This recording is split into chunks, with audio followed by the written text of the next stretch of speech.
అనే గట్టి మాట్లాడానే లోగులు కథలు కొడతాము. ఒక 10 నిమిషాలు ఓపిక పట్టు. ఓకేనా? ఓకే, రెడీ అన్న. మీడియా మిత్రులందరికీ నమస్కారం.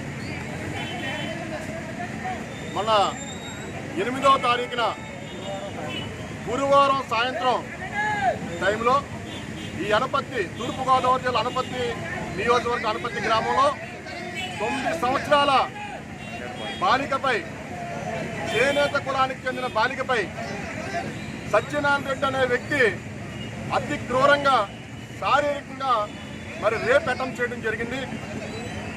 ఇది చాలా దుర్మార్గం, హేయమైన చర్యగా రాష్ట్ర వ్యాప్తంగా చేనేత సంఘ నాయకులు, చేనేత సంఘ అడ్వకేట్స్, చేనేత సంఘ పెద్దలందరూ కూడా తీవ్రంగా ఖండిస్తూ ఈరోజు అనపత్తిలో మరి ఆ బాధిత కుటుంబాన్ని పరామర్శిస్తూ మరి పెద్దలందరూ ఇక్కడికి రావడం జరిగింది.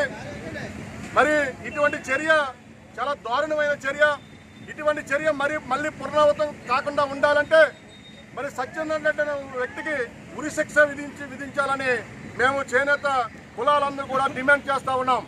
అంతేకాకుండా బాధిత కుటుంబానికి మరి మెడికల్గా కానీ ఆర్థికంగా 50 లక్షల రూపాయలు ఆర్థిక సాయం తక్షణమే గవర్నమెంట్ ప్రకటించాలని మేము చేనేత కులాల మరి అందరూ డిమాండ్ చేస్తూ ఉన్నాం.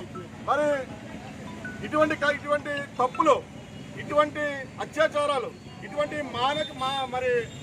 మానవ మృగాలను కఠినంగా శిక్షించాలని ఈ మీడియా ముఖంగా తెలియజేస్తా ఉన్నాను. లేడీస్ ఎవరు మాట్లాడుతున్నారు?